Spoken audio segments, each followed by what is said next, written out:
Show more, my mom has a tattoo just like yours. The words hung in the air like a grenade with the pin pulled. Every head in that Flagstaff diner turned toward the small girl sitting alone in the corner booth. The six Hells Angels who just walked through the door froze mid-step.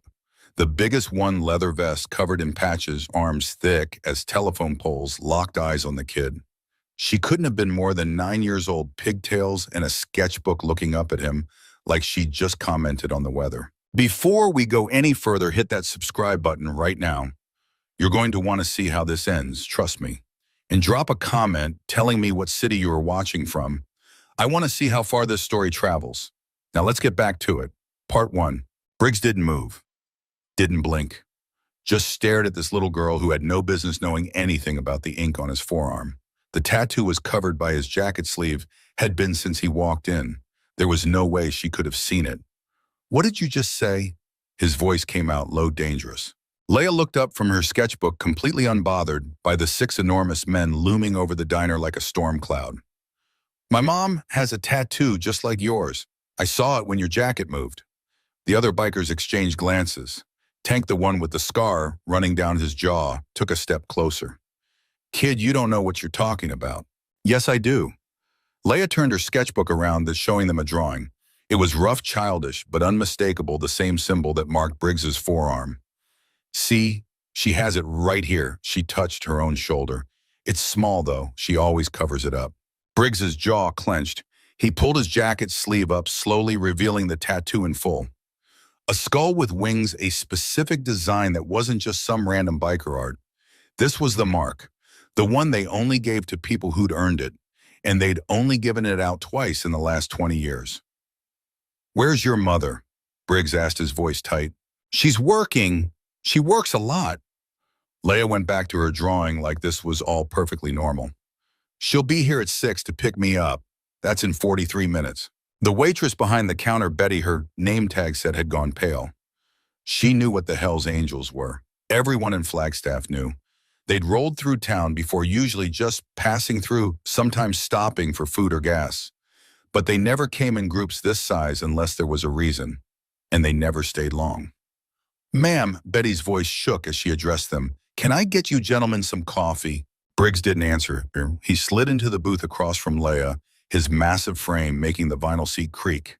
The other bikers spread out through the diner, taking positions like they were securing a perimeter. The handful of other customers suddenly found reasons to leave bills slapped on tables, chairs, scraping. What's your name? Briggs asked. Leia Marie Henderson. She said it with the careful pronunciation of a kid who'd been taught to speak clearly. I'm 9. I'll be 10 in August. And your mom's name? Margaret Henderson. But everyone calls her Maggie. Leia looked up at him, finally showing a hint of concern. Are you mad at her? Did she do something wrong? Briggs leaned back, his leather creaking. Tell me about the tattoo. Describe it exactly. Leia bit her lip, thinking. It's about this big. She made a circle with her fingers, maybe 2 inches across. The skull has wings, but the left wing has a little smudge in it. Mom said the guy who did it sneezed or something. She always laughed about that. Tank whistled low. Boss, that's... I know what it is. Briggs cut him off. His eyes hadn't left Leia's face. Kid, when did your mom get that tattoo? I don't know. I asked her once and she said it was from before I was born. She said it was from when she used to be different. Different how? Leia shrugged. Just different. She doesn't talk about it much. We moved here from Vegas when I was really little. I don't remember it. Vegas. The word hit Briggs like a punch. He could see Tank stiffen, see Reaper's hand curl into a fist. They all remembered Vegas. They all remembered what happened there. Listen to me very carefully, Briggs said, leaning forward. I need you to call your mother right now. Tell her to come here immediately. Don't tell her why. Can you do that? She's working. She can't leave work early. She'll get in trouble. She won't get in trouble, I promise you. Briggs pulled out his phone, slid it across the table. Call her, now. Something in his tone made Leia's hands shake as she picked up the phone. She dialed from memory, her small fingers careful on the screen. It rang 4 times before a woman's voice answered, tired and distracted. Hello. Mom, it's me. Leia, baby, whose phone is this? Is something wrong? There are some men here at the diner. They want to talk to you. They said you need to come now. There was a pause on the other end. When Maggie spoke again, her voice had changed completely. What kind of men? Leia looked up at Briggs. What kind are you? Tell her, Briggs said slowly, that old friends from Vegas want to have a conversation. Leia repeated it. The phone clattered like it had been dropped. Then Maggie's voice came back high and tight. Leia, baby, I need you to listen to me very carefully. Go to the bathroom, lock the door. Don't come out until I get there. Do you understand? Mom, they're not. Now, Leia, Briggs took the phone from her. She's safe, you have my word. But you need to get here. We'll be waiting. He hung up before Maggie could respond. Go on, he said to Leia, gentler now. Go to the bathroom like your mom said. We'll wait here. Leia gathered her sketchbook, clutching it to her chest. She slid out of the booth, but paused. You're not going to hurt her, are you? No. Briggs met her eyes. Your mom and I, we have history, that's all. Now go. She went her footsteps quick across the worn linoleum. The bathroom door shut with a click, followed by the sound of the lock sliding home. The moment she was gone, Tank exploded. Briggs, if this is who I think it is. How is that possible? We looked at for her for 3 years. 3 years. Apparently not hard enough. Briggs stood pacing to the window. His bike was parked right outside Chrome, gleaming in the late afternoon sun. She changed her name, had a kid, went suburban. Reaper, the quiet one who rarely spoke, finally did. The kid doesn't know. No, she doesn't know. Briggs turned back to his crew. And that's how it's going to stay. Whatever happens here today, the kid stays out of it. What is going to happen? Snake asked. He was the youngest of them, only been patched in for 2 years. I mean, after what she did. We don't know what she did. Briggs's voice went hard. We know what we were told. We know what it looked like. But we never got her side. Because she ran. Because she ran, Briggs agreed. And now we're going to find out why. Betty approached cautiously, coffee pot in hand like a peace offering. Should I call the police? No need. Briggs gave her a smile that didn't reach his eyes. We're just having a reunion. Old friends catching up. Nothing for anyone to worry about. But the little girl is perfectly safe. I give you my word on that. Betty didn't look convinced, but she nodded and retreated behind the counter. Her hand hovered near the phone anyway. Briggs noticed but didn't comment. If she called the cops, fine. Let them come. This would all be over before they arrived anyway. The minutes ticked by. 5 is 10. Briggs could feel the tension building in his shoulders and his jaw. He hadn't seen Maggie Henderson, if that was even her real name, in almost a decade. The last time had been in that warehouse in Vegas, blood on the concrete, Hawk dying in his arms.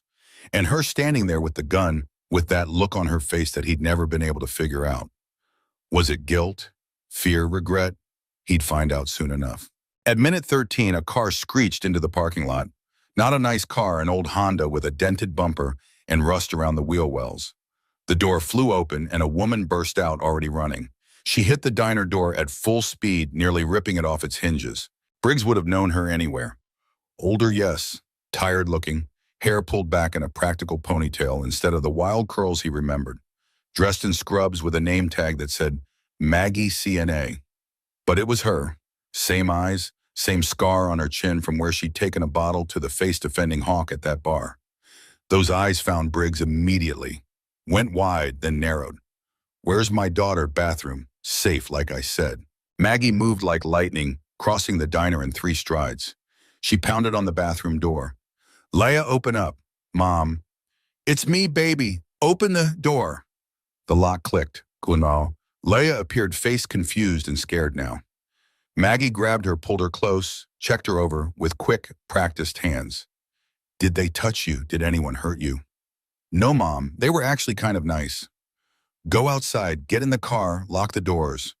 But Mom, I want you to now. Leia fled the diner door, banging behind her. Through the window, Briggs watched her scramble into the Honda, saw the locks click down. Maggie turned back to face them. Her hands were shaking, but her voice was steady. Whatever you came here for, she has nothing to do with it. She doesn't know anything. Leave her out of this. We know. Briggs gestured to the booth. Sit down. I'd rather stand. It wasn't a request. They stared at each other across the diner. The other bikers had formed a loose semicircle cutting off the exits. Not threatening exactly, just present, making it clear that this conversation was going to happen whether Maggie wanted it to or not. Finally, she sat. Briggs slid into the booth across from her, same place he'd sat with Leia minutes before. Long time, he said. Not long enough. You're hard to find, Maggie. Or is it Margaret now? Margaret Henderson, certified nursing assistant, resident of Flagstaff, Arizona. Mother of one.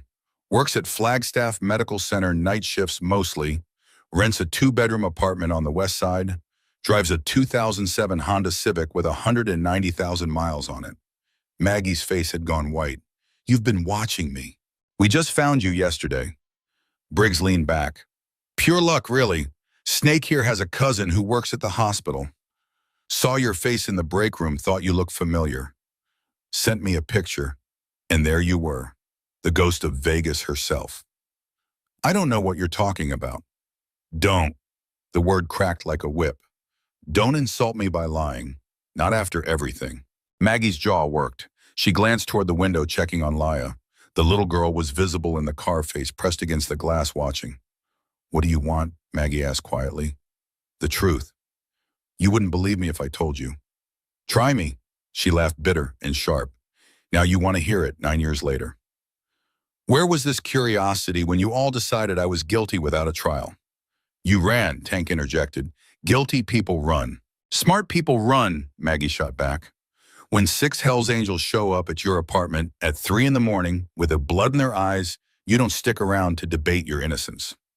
We wanted answers, Briggs said. You wanted revenge. There's a difference. Briggs couldn't argue with that. He'd been younger then, angrier. Hawk had been his best friend since they were kids in Tucson, before the club, before any of and. Watching him bleed out in that warehouse had broken something in Briggs. And when the evidence pointed to Maggie, the gun in her hand, the money missing, her disappearance, it had been easy to fill that broken place with rage. Tell me what happened that night, Briggs said. And all of it, from the beginning. Maggie looked at him for a long moment, then she sighed and something in her seemed to deflate. You really don't know, do you? After all this time, you still don't know what actually went down. So tell us. She glanced at the other bikers, at Betty hovering anxiously by the coffee station, at her daughter in the car outside. Then she turned back to Briggs. Fine, you want the truth. Here it is. And she began to talk. That night started like any other job. Hawk called me around 10, said he needed backup for a pickup. Standard stuff, meeting a dealer at that warehouse by the rail yard, exchanging cash for product. I'd been running with you guys for about 6 months by then, doing odd jobs, making connections. Hawk trusted me. I thought you all did. We did, Briggs said quietly. Clearly not enough. Maggie's voice hardened. We got to the warehouse at midnight. The dealer was already there. A guy named Cisco worked for the Sinaloa cartel. But something felt wrong from the start. Cisco was nervous, kept looking at his phone. Hawk noticed it too. He told me to hang back, stay by the door. She paused, her fingers tracing patterns on the table. Then the doors bursted open. But it wasn't cops, it was the Guerreros. 8 of them, all armed. Cisco had set us up. They wanted the money and they wanted Hawk dead, some beef from years back before my time. I was hidden behind some crates. They didn't see me, but I saw everything. Tank shifted his weight. Hawk never mentioned the Guerreros because he didn't want to drag the club into it. It was his problem from his past. He thought he could handle it himself. Maggie's eyes were distant now, seeing something from long ago. They beat him. God, they beat him so badly. And then Cisco pulled out a gun, said he was sorry, but this was business. He aimed it at Hawk's head. She stopped, swallowed hard. I had a gun, she continued. Always carried one when I did runs with you guys. I fired without thinking, got Cisco in the shoulder. The Guerreros scattered. They thought it was cops. The gunshot spooked them. But Cisco's finger had already squeezed the trigger. His shot went wild because I hit him, but it still hit Hawk. In the chest, not the head. I probably saved his life with that first shot. Briggs felt something cold settling in his stomach. You shot Cisco. I shot Cisco, and then I ran to Hawk. He was bleeding so much. I tried to stop it, tried to keep pressure on the wound. But I could hear the Guerreros regrouping outside. They were coming back. So I grabbed Hawk's phone, called 911, told them where we were. Then I grabbed the money, all of it, because I knew if the Guerreros came back in and found it, Hawk wouldn't have any leverage. They'd just kill him and take it. The money, Reaper said slowly. We thought you stole it. I took it to protect it. I was going to bring it back. But then, she closed her eyes. Then I heard you guys, the bikes. You'd gotten word somehow came roaring in, but you didn't see me in the shadows. You saw Hawk on the ground bleeding. You saw me gone, and you saw the money gone. What else were you going to think? We thought you'd set him up, Briggs said. The words felt like ash in his mouth. We thought you'd taken the money and left him to die. I know what you thought. That's why I ran. By the time I realized what it looked like, by the time I wanted to explain, you'd already put the word out. Every chapter from Vegas to Phoenix was looking for me. I couldn't come back. I couldn't contact you. All I could do was disappear. The diner had gone completely silent. Even Betty had stopped pretending to work, just stood frozen behind the counter. Hawk, Briggs said carefully, pulled through, barely. He was in ICU for 3 weeks. I know. I checked.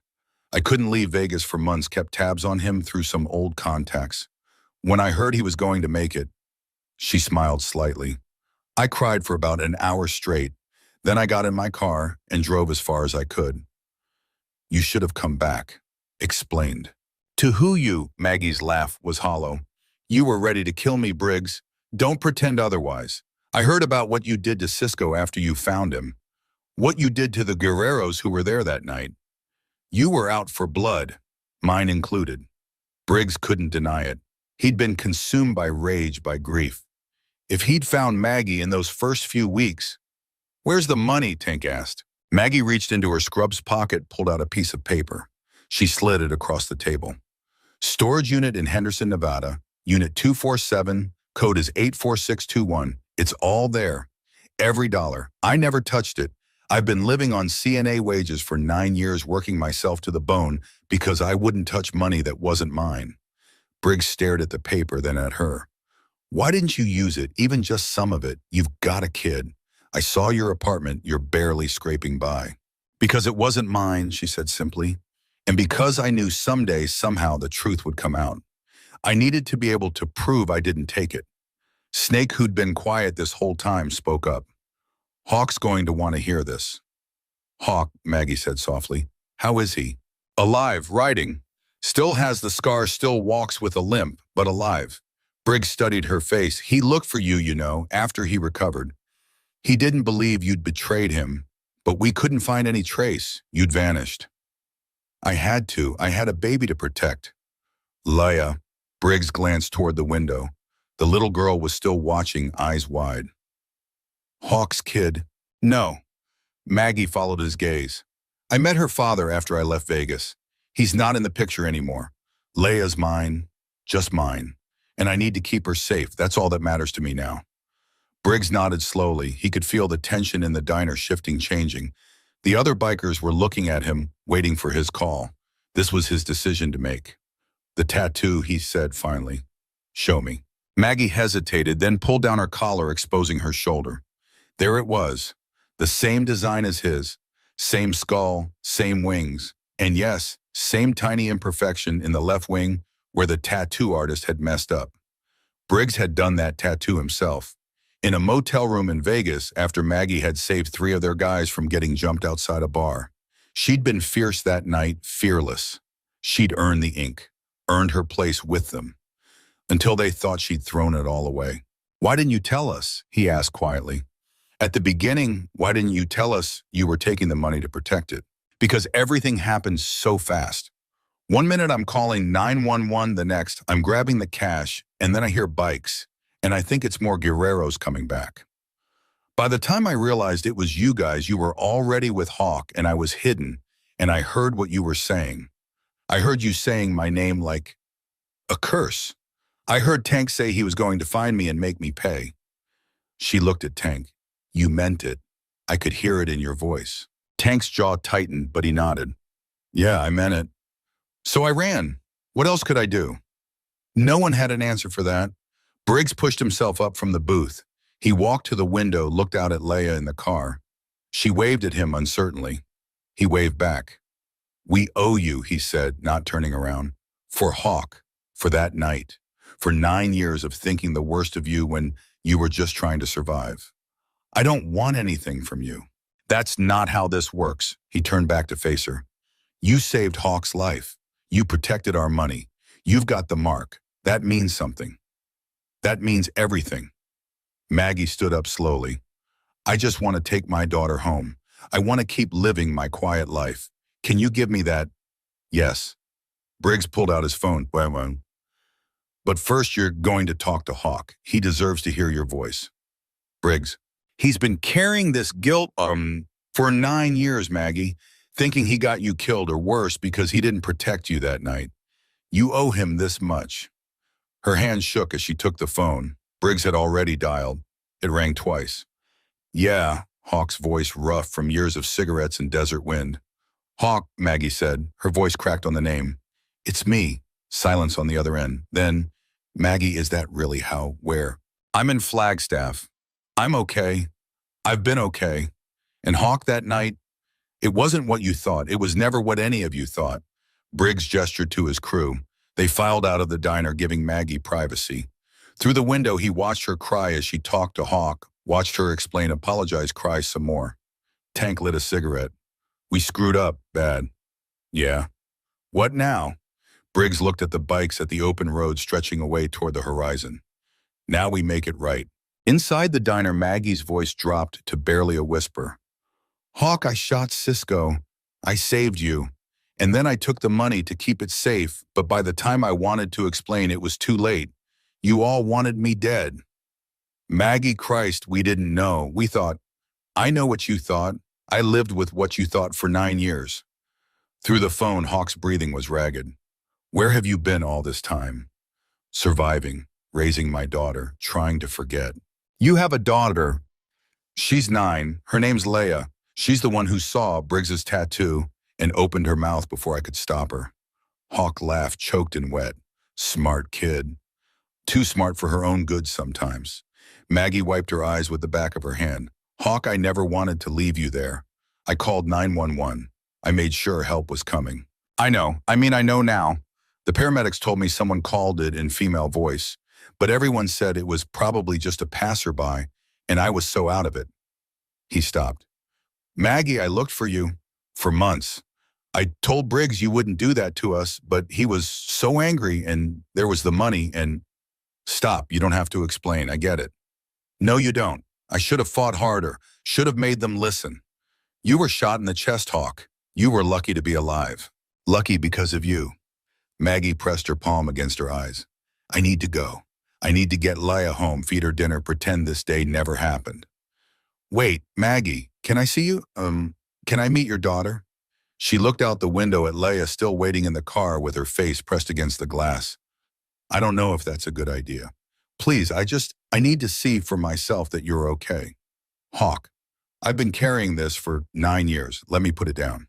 Maggie closed her eyes. I'll think about it. I need time. Okay, but Maggie, thank you for that night, for saving my life. I should have said it 9 years ago. She hung up before she started crying again. Her hands were shaking so badly she nearly dropped the phone. Outside, Briggs and the others were standing by their bikes waiting. She could see them through the window, these men who'd hunted her, who'd wanted her dead, who now knew the truth. She pushed open the diner door. The evening air hit her face cool and clean. Briggs turned, holding out his hand for his phone. She gave it back without a word. We're going to make this right, Briggs said. You can't make this right. 9 years, Briggs. 9 years of looking over my shoulder, changing my name, building a life out of nothing because I was too scared to use money that belonged to your club. The money's yours now. All of it. Maggie stared at him. What? You earned it. That night, you earned every dollar. Consider it payment for services rendered. I don't want your money. Then consider it child support from her uncles. Briggs gestured toward Leia in the car. That little girl deserves better than a rust bucket Honda and an apartment with broken heat. She deserves a mother who doesn't work herself to death just to keep the lights on. Don't you dare tell me what my daughter deserves. I'm not telling you anything. I'm offering you what's already yours. Tank stepped forward. Maggie, we screwed up. Let us try to fix it. You can't fix 9 years of my life. No, Reaper said quietly, but we can make the next 9 better. Maggie looked at each of them, these men in leather and patches, these men who'd terrified her all those years ago. Tank with his scar and his guilt written across his face. Reaper with his quiet intensity. Snake, the young one who barely knew her the story, but stood with them anyway. And Briggs, the leader, the one who'd marked her shoulder with ink and promise. I need to take my daughter home, she said finally. We'll follow you. Make sure you get there safe. That's not necessary. Yeah, it is. Briggs swung his leg over his bike. You've got the mark, Maggie. That means you're protected. That means we make sure nothing happens to you or yours. After 9 years of hunting me now, you want to protect me? After 9 years of being wrong, yeah. That's exactly what we want. Maggie walked to her car. Leia unlocked the door immediately, launching into questions before Maggie even had the door fully open. Mom, who are those men? Why were you crying? Are we in trouble? What's happening? Nothing's happening, baby. Those are just some old friends. Friends, but you were scared. I could tell you were scared. Maggie climbed into the driver's seat, started the engine. Sometimes old friends can be scary and safe at the same time. It's complicated. Did you really know them in Vegas? Yes. And you have a tattoo like theirs. Maggie's hand went to her shoulder automatically. Yes. Can I see it? Not now, let's just go home. She pulled out of the parking lot, and true to Briggs's word, the 6 motorcycles fell into formation behind her. 2 in front, 2 behind, 2 on the sides. An escort. Protection. The very thing she'd run from for 9 years. Leia twisted in her seat, watching them through the rear window. Mom, this is so cool. Are they really going to follow us all the way home? Apparently. Why? Because they owe me something. What do they owe you? Maggie gripped the steering wheel tighter. The truth. They drove through Flagstaff as the sun dipped lower, casting everything in orange and gold. People on the sidewalk stopped to stare at the procession, one beat-up Honda surrounded by Hell's Angels. Maggie kept her eyes on the road, tried to ignore the stares, the pointing, the phones coming out to record. Mom, everyone's looking at us. I know. Is this going to be on the internet? Probably. Cool. Not cool, Leia. Not cool at all. They reached the apartment complex on the west side, exactly where Briggs had said it was. Maggie had never told him her address, but he'd known anyway. The thought made her skin crawl and her heart pound at the same time. The bikes pulled into the parking lot, engines rumbling like thunder. Maggie parked in her assigned spot. The engines cut off one by one, leaving an echoing silence. She could see Mrs. Chen on the second-floor balcony staring. Could see the Ramirez kids stop their basketball game to gawk. This quiet life she'd built was about to get very loud. Stay in the car, she told Leia. But stay. She got out, walked over to where Briggs was removing his helmet. You can't be here. This is my home. My neighbors. Will learn to mind their business. Briggs looked up at the building, assessing. 3rd floor corner unit. Windows face the parking lot. No back exit except the balcony. Fire escape on the north side. Stop it. Stop knowing things about where I live. Can't help it. It's what I do. He dismounted, gestured to the others. We're not leaving until we know you're secure. I've been secure for 9 years without you. And you shouldn't have had to be. You should have been with us, protected part of the family. Instead, you were out here alone, working night shifts at a hospital, scraping by. His jaw tightened. That ends now. Tank approached, holding out a piece of paper. My number. You need anything, and I mean anything, you call. Food, money, trouble, doesn't matter. You call. Maggie took the paper reflexively. I don't need... Yeah, you do. Reaper handed her another number. Mine too. I'm in Phoenix most days, but I can be here in 2 hours if you need me. One by one, they gave her their numbers. Contact information she never wanted from men she'd spent years avoiding. But something in their faces stopped her from refusing. Guilt, maybe. Regret. The weight of 9 years of being wrong. What am I supposed to do with all these? She asked, holding the collection of scribbled phone numbers. Stay alive, Briggs said simply. The Guerreros are still out there, Maggie. The ones who survived that night. They've probably forgotten about you by now. But if word gets out that you're back in contact with us, then they'll come for me. Then we'll be ready. Leia's door opened. She'd ignored Maggie's instruction to stay put because, of course, she had. Mom, I'm hungry. Can we order pizza? Baby, not now. I like pizza, Snake said. He was the youngest biker, couldn't have been more than 25. What's your favorite kind? Pepperoni and pineapple. The other bikers groaned. Snake grinned. That's controversial. I respect it. Snake, Briggs warned. What, the kid's hungry? We interrupted their dinner. Least we can do is feed them. Maggie started to protest, but her stomach betrayed her with a loud growl. She hadn't eaten since breakfast had been too busy at the hospital to take a proper lunch break. Leia heard it and giggled. See, you're hungry too. Fine, fine, but you're not coming up to my apartment. We'll order delivery and you can all leave. We'll wait until the food arrives, Briggs said. It wasn't a question. Maggie wanted to argue, but she was too tired, too emotionally wrung out. She nodded, pulled out her phone, ordered 3 large pizzas because there was no way 2 would feed 6 bikers and a growing 9-year-old. The restaurant promised 45 minutes. Those 45 minutes felt like hours.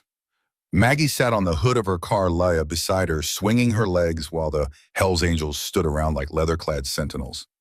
Mrs. Chen eventually came down from her balcony, curiosity winning over caution. Maggie, everything okay? Everything's fine, Mrs. Chen. These men are friends. Old friends? From before. Mrs. Chen looked skeptical, but she nodded and retreated. Maggie knew the questions would come later. The whole complex would be buzzing with gossip by morning. Your daughter's a good kid, Tank said, watching Leia draw in her sketchbook again. She grabbed it from the car and was now sketching the motorcycles with intense concentration. She's my whole world. She looks like you. Same eyes.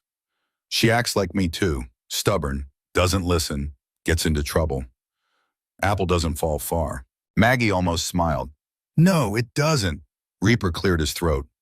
What you did that night, in the warehouse, that took guts. It took panic and a lucky shot. Lucky or not, you saved Hawk. You saved one of ours. That means something. It should have meant something then. It did. We just didn't know it. The pizza arrived in 38 minutes, carried by a nervous delivery kid who clearly didn't expect to be handing boxes to a group of Hells Angels. Briggs tipped him $100. The kid's eyes went wide and he practically ran back to his car. That was too much, Maggie said. Kid earned it. Didn't run screaming. Leia grabbed a slice, immediately burning her mouth because she didn't wait for it to cool. Maggie passed out paper plates and napkins, feeling surreal. Here she was having an impromptu parking lot pizza party with the men who'd wanted her dead. Mom, Leia said through a mouthful of pineapple and pepperoni, can I ask them about their motorcycles? After you finish eating. Can I sit on one? Absolutely not. Please, Leia. She can sit on mine, Snake offered. It's the safest one, has the best suspension. Snake don't encourage her. But Leia was already sliding off the hood, pizza in hand, making her way to Snake's bike. He followed, pointing out features, explaining how the engine worked. Her questions came rapid fire, earnest and curious. Snake answered each one with patience. He's good with kids, Tank observed. He has 3 nieces, Briggs said, spoils them rotten. Maggie watched her daughter laugh at something Snake said, watched her touch the chrome carefully like it might break. She's never had this, male attention, positive male attention. Her father was a mistake I made when I was lonely and scared. He lasted 6 months before he decided fatherhood wasn't for him. She was 4 months old when he left. Hasn't seen him since. His loss. That's what I tell her. Briggs finished his pizza, wiped his hands on his jeans. Tomorrow I'm sending someone to look at your car. Get it fixed up proper. New tires, new brakes, whatever it needs. I can't afford, you're not paying, we are. Briggs, this isn't up for debate, Maggie. You're under our protection now. That means we take care of you. It's how this works. I don't want to be under anyone's protection. I want to be left alone. Too late for that. He met her eyes. The second your daughter opened her mouth in that diner, your cover was blown. Every Hell's Angel from here to California is going to know by midnight that we found you, which means every enemy of ours is going to know you're back in contact with us. Maggie's blood went cold. You're saying I'm in danger. I'm saying you might be, and we're not taking chances, not with you, not with her. He nodded toward Leia. This is exactly what I didn't want. This is why I stayed hidden. I know, and I'm sorry, but it is what it is now. We deal with reality, not wishes. Tank crushed his pizza box, tossed it in the dumpster nearby. We'll have someone watching the apartment. You won't see them, but they'll be here. Probably Dice, he's good at being invisible. I don't want someone watching my apartment. You want your daughter safe? Of course I want her safe. Then you get someone watching your apartment.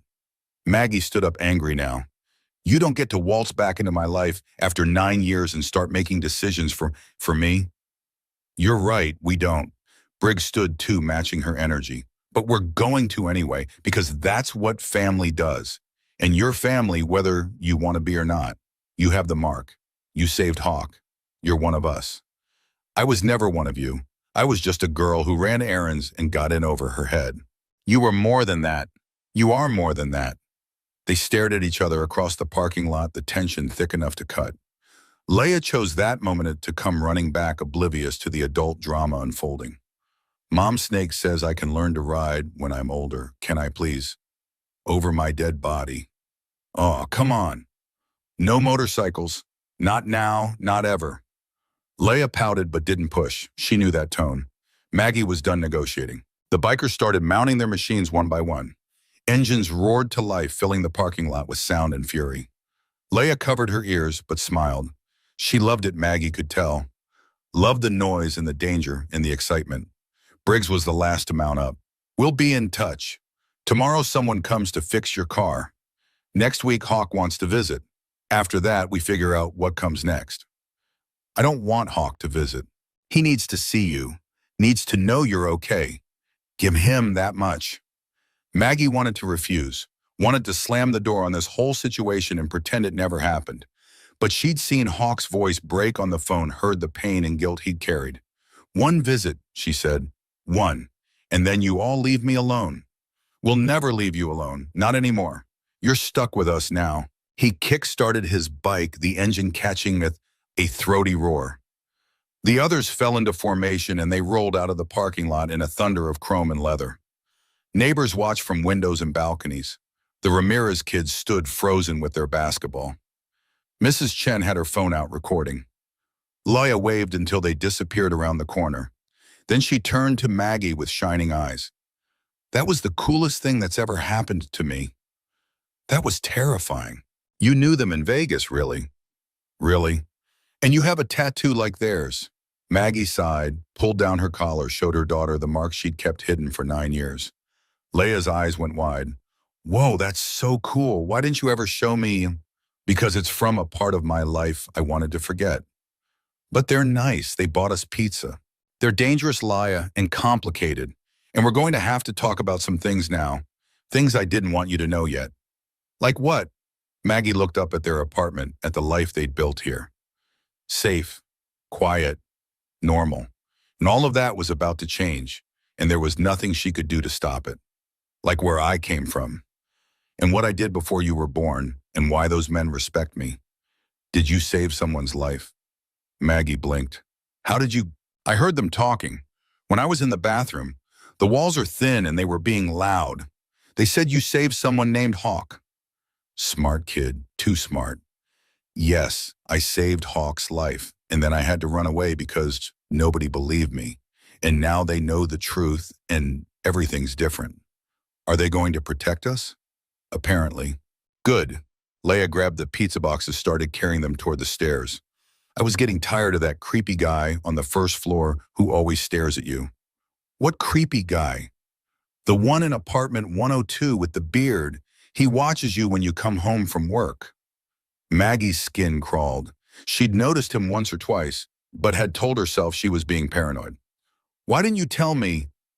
I didn't want you to worry. You already worry about everything. They climbed the stairs to the 3rd floor, Maggie's mind racing. A strange man watching her. The Guerreros possibly still out there. Her cover blown. And now 6 Hell's Angels who'd appointed themselves her protectors. She unlocked the apartment door, flipped on the lights. Home. Small and shabby, but home. Leia dumped the pizza boxes on the kitchen counter and went to wash her hands. Maggie's phone buzzed, an unknown number. We found the guy in 102. He's not a resident. Lisa's in a fake name. We're checking him out. Might be nothing. Might be something. Either way, he won't be a problem by morning. Briggs? Maggie's hands shook as she read the message. They were already watching, already protecting, already making decisions about threats she didn't even know existed. "Mom," Leia called from the bathroom, "can I wear my new shirt to school tomorrow, the one with the sparkles?" "Sure, baby, whatever you want. And can I tell my friends about the motorcycles? Let's maybe keep that between us for now." Leia appeared in the doorway, hands dripping wet. "Why, it's so cool. Because some things are private family business. But they're not family. You just met them again after years. It's complicated. You keep saying that." Maggie pulled her daughter close, held her tight. "I know, and I'll explain it all someday. But right now, I need you to trust me. Can you do that?" "I always trust you, Mom." "Good, now, go get ready for bed. Tomorrow's a school day. But it's only 7:30. Brush your teeth anyway, read for a bit. I need to make some phone calls." Leia grumbled but obeyed. Maggie waited until she heard the bathroom door close before she pulled out all the phone numbers the bikers had given her. She stared at them, these connections to a past she'd tried to bury. Her phone buzzed again. Another unknown number. "Guy in 102 is confirmed Guerrero. Low level, probably just surveillance. He's been watching you for 3 weeks. We're handling it. Don't go outside tonight. Tank." 3 weeks. Someone had been watching her for 3 weeks and she hadn't known, hadn't suspected. She'd been so careful for so long, and somehow they'd found her anyway. Or maybe it was just bad luck. Maybe Leia showing that tattoo to a Hell's Angel in a diner had nothing to do with it. Maybe the Guerreros had been closing in all along, and this was just terrible timing. Her phone rang. She didn't recognize the number but answered anyway. "Maggie?" It was Hawk's voice, rough and familiar. "Briggs told me about the guy in your building. Are you okay?" "I don't know. I don't know anything anymore. I'm coming up tomorrow. First thing, I need to see you." "Hawk, please, I've waited 9 years. I can't wait any longer." She closed her eyes, felt tears burning behind her lids. "Okay, tomorrow. But Hawk, I'm not the same person you knew. I have a daughter. I have responsibilities. I can't just jump back into that life. I'm not asking you to. I just need to see your face.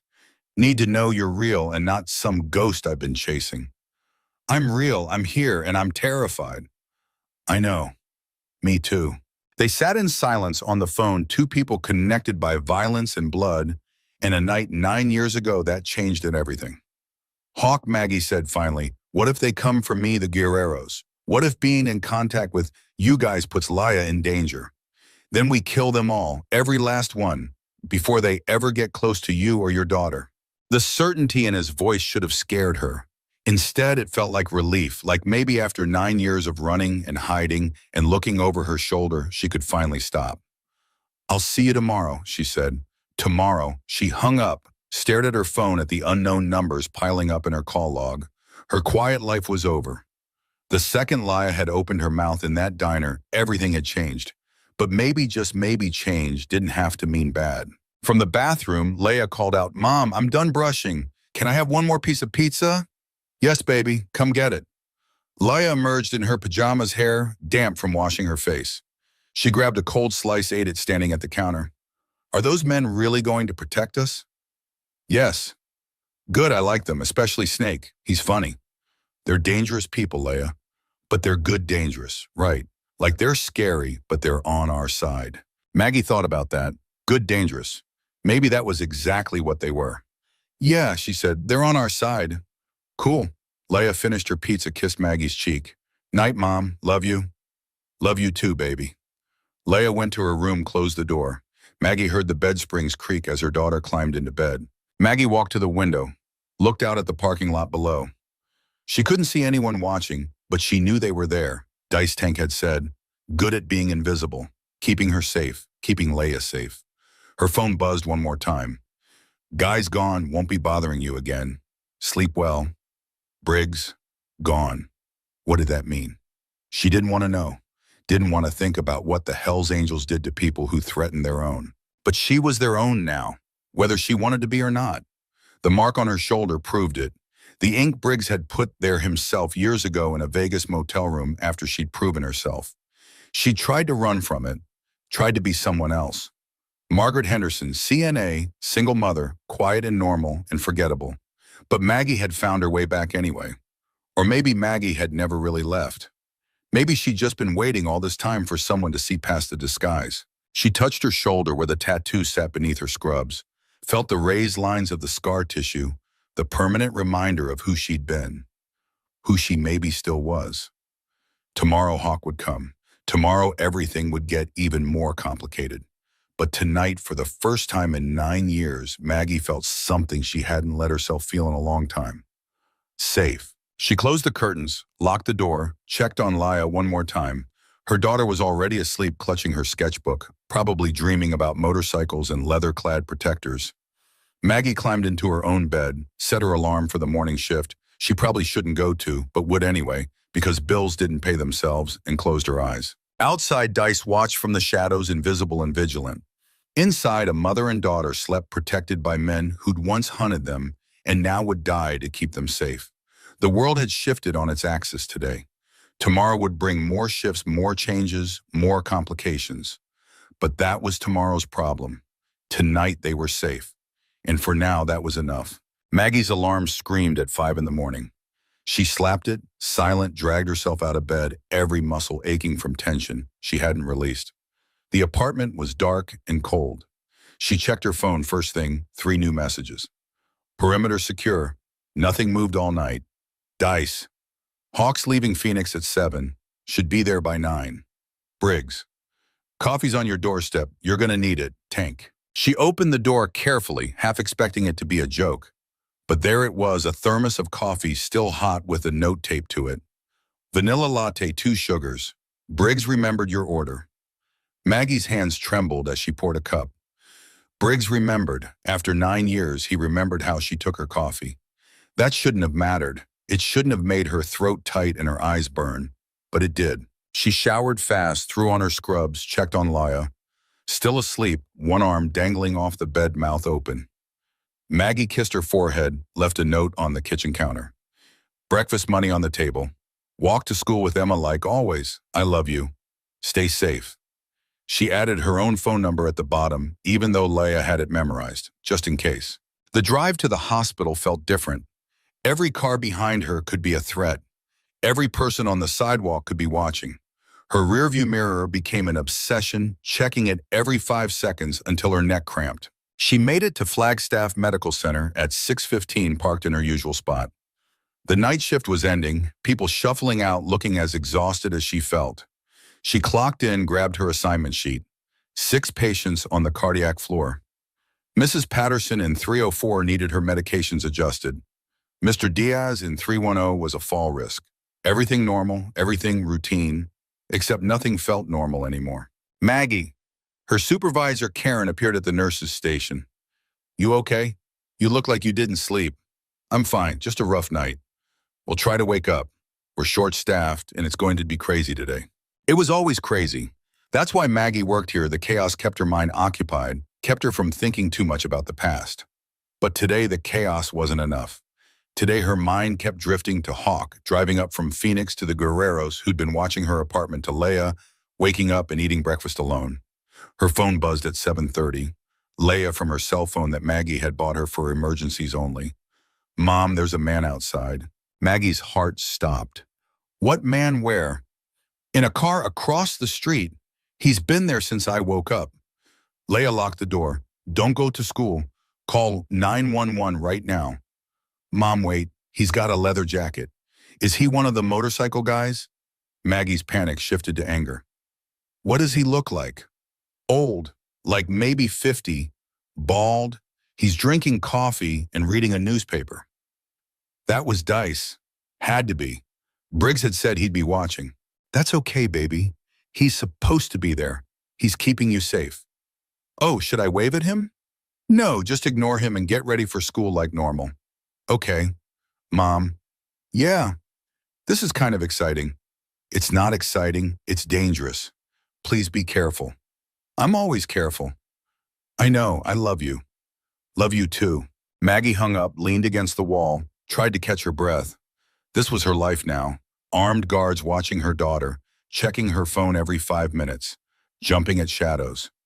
Maggie, Karen's voice cut through her spiral. Mrs. Patterson's call light is on. Move. Work. She could do work.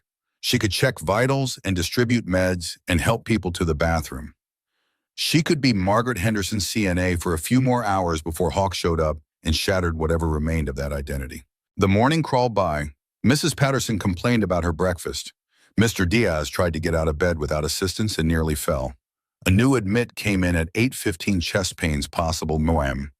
All hands on deck. Maggie fell into the rhythm of it, let training take over, pushed everything else into a box in the back of her mind. At 8:50, her phone buzzed again. Briggs. Hawk's 5 minutes out. Where are you? Working. I can't just leave. Yes, you can. This is more important. I have patients, people who need me. And Hawk needs you too. He's been waiting 9 years. He can't wait another 8 hours.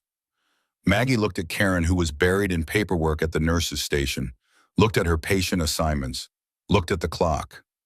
I need to take an early lunch, she told Karen. Now it's not even 9. Personal emergency, I'll be back in an hour. Maggie, we're understaffed. 1 hour, please. Something in Maggie's voice made Karen pause. Fine, 1 hour, not a minute more. Maggie ran out of the cardiac wing down 3 flights of stairs because the elevator was too slow through the lobby into the parking lot. Her Honda was right where she'd left it, but next to it sat a motorcycle, sleek and black engine still ticking from the heat. And leaning against it was Hawk. He looked older. Lines around his eyes that hadn't been there before. Gray in his beard, but his eyes were the same sharp and brown and full of things he didn't know how to say. They stared at each other across 15 feet of asphalt. You're really here, Hawk said finally. His voice cracked on the last word. I'm really here. I thought I'd never see you again. I thought you were dead or worse, and it was my fault for bringing you into that warehouse, for not protecting you. Stop. Maggie closed the distance between them. That night wasn't your fault. None of it was your fault. I should have known it was a setup, should have seen the signs. We both missed them. Cisco was good. He fooled us both. Hawk reached out slowly, like he was afraid she'd disappear if he moved too fast. His hand touched her shoulder, right where the tattoo was hidden under her scrubs. You kept it. Of course I kept it. You can't exactly remove a tattoo like that without raising questions. That's not what I meant. His thumb traced the outline through the fabric. You could have covered it, gotten something else inked over it. But you didn't. No, I didn't. Why? Maggie looked away, unable to meet his eyes. Because it was the only proof I had that any of it was real, that I'd been someone who mattered even for a little while. You mattered. You still matter. For 9 years, I thought you all wanted me dead. For 9 years, I thought you'd betrayed us and gotten away with it. Every day I woke up thinking about how I'd failed to protect you, failed to see what you really were. Except I was wrong. I was so goddamn wrong. His hand dropped from her shoulder. He turned away, gripping the bike's handlebars so hard his knuckles went white. Hawk, do you know what that does to a person? Spending 9 years believing something that turns out to be a lie. I mourned you, Maggie. I mourned the woman I thought you were, mourned the friendship we had. And then Briggs calls me yesterday and tells me you're alive, you're innocent, you saved my life, and I never knew. How am I supposed to process that? I don't know. I don't have answers for you. I need answers. I need to understand how we got it so wrong. Maggie leaned against her car, suddenly exhausted. You got it wrong because I ran instead of staying to explain. Because I was scared and alone and 9 weeks pregnant, and all I could think about was protecting the baby I didn't even know I was carrying. Hawk spun around. You were pregnant that night. I found out 2 weeks later, after I'd already run after I'd already changed my name. And by then it was too late to come back. I had Leia to think about. Leia. Hawk said her name like he was tasting it. Briggs said she's 9. 9 and too smart for her own good. Is she mine? The question hung in the air between them, heavy and dangerous. Maggie met his eyes. No, I was with her father after I left Vegas. It didn't last. He's not in the picture. Relief and disappointment warred across Hawk's face. I wouldn't have minded, if she was. I would have. I know, but she's not. She's just mine. A car pulled into the lot. Then another. Maggie recognized Briggs' bike tanks. They were early, or maybe right on time, making sure this reunion didn't go sideways. You brought backup, Maggie said. I didn't ask them to come. They came anyway. Hawk straightened, crossed his arms. They're worried I'm going to say something stupid and drive you away again. Are you? I'm trying not to. Briggs dismounted, walked over with Tank and Reaper flanking him. Everything good here? We're talking, Hawk said. Looked more like staring. We're doing that too. Tank looked at Maggie. You eat breakfast? Coffee. That's not breakfast. Come on, there's a diner across the street. You can talk there. I can't. I have to be back at work in 45 minutes. Then we talk fast. They ended up at a booth in the back of the diner away from the morning crowd. Maggie ordered eggs she didn't want. Hawk got coffee he didn't drink. The others spread out, watching the door, watching the windows, watching everything. Tell me about her, Hawk said. About Leia. Maggie pulled out her phone, showed him pictures. Leia at her school play, Leia at the park, Leia's gap-toothed smile from 2 years ago when she'd lost her first tooth. She looks happy. I work a lot too much probably, but I try to make sure she's happy. You're a good mother. I'm a tired mother. Hawk smiled, small and sad. You always wanted kids. I remember you talking about it. How you'd have 3 or 4, raise them right, give them everything you never had. I remember that too. Seems like a different person said it. Same person, just older. Older and wiser and so tired I could sleep for a week. The food came. Maggie pushed eggs around her plate. Hawk finally drank some of his coffee, grimaced at the taste. I need to ask you something, he said, and I need you to be honest. Okay? That night in the warehouse, when you shot Cisco, did you hesitate? Maggie set down her fork. No, I saw him pointing the gun at your head, and I fired. I didn't think. I just reacted. Why? Because you were my friend. Because you'd protected me more times than I could count. Because the thought of watching you die was unbearable. We barely knew each other. 6 months, you said. That's not long. Long enough to matter. Hawk's jaw worked. He looked away out the window at the parking lot. I dreamed about you. For years, not good dreams. Dreams where you were laughing while I bled out. Dreams where you'd set the whole thing up from the start, played me from the beginning. I never played you. I know that now. Doesn't make the dreams go away. Maggie reached across the table, took his hand. His skin was rough, scarred. I'm sorry. For running. For not finding a way to tell you the truth. For letting you think the worst of me for 9 years. I'm sorry for not fighting harder to find you. For believing you were guilty when every instinct I had said you weren't. They sat like that, hands clasped across a diner table, 2 people trying to bridge 9 years of hurt and misunderstanding. Briggs cleared his throat. Hate to break this up, but we've got a problem. Maggie pulled her hand back. What kind of problem? The kind where 3 Guerreros just pulled into the hospital parking lot. Maggie's blood turned to ice. Leia's at school. They don't know about her. They know. Briggs held up his phone, showed her a photo. It was Leia taken from a distance, walking to school with her friend Emma. This was posted to a Guerrero's message board 30 minutes ago.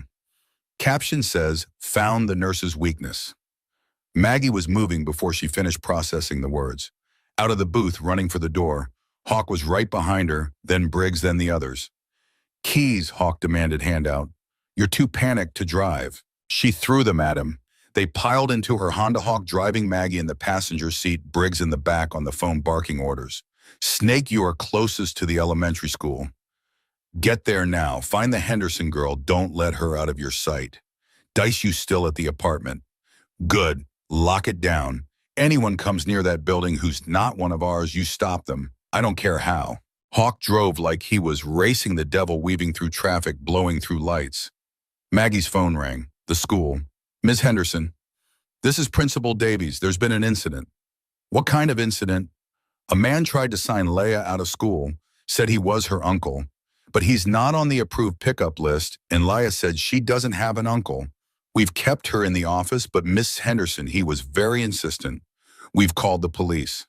Lock every door. Don't let anyone in or out until I get there. I'm 5 minutes away. Ms. Henderson, 5 minutes. Keep her safe. She hung up, looked at Hawk. They tried to take her from school. They're not getting her.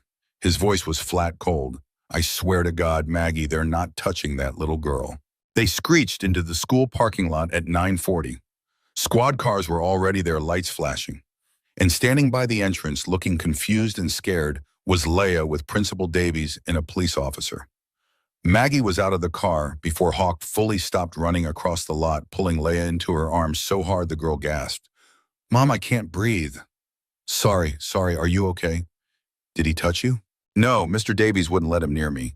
He said his name was Uncle Ray and you'd sent him, but I knew you didn't because I don't have an Uncle Ray." Smart girl. Such a smart girl. The police officer approached. "Ms. Henderson, I'm Officer Martinez. We need to ask you some questions." "Not now. I need to get my daughter somewhere safe." "Ma'am, a man attempted to kidnap your child from school. We need—" She said not now. Hawk appeared beside them, tall and intimidating in his leather. "She'll come to the station later. Right now we're leaving." Officer Martinez looked at Hawk at the other bikers appearing from various vehicles at the situation rapidly spiraling beyond his control.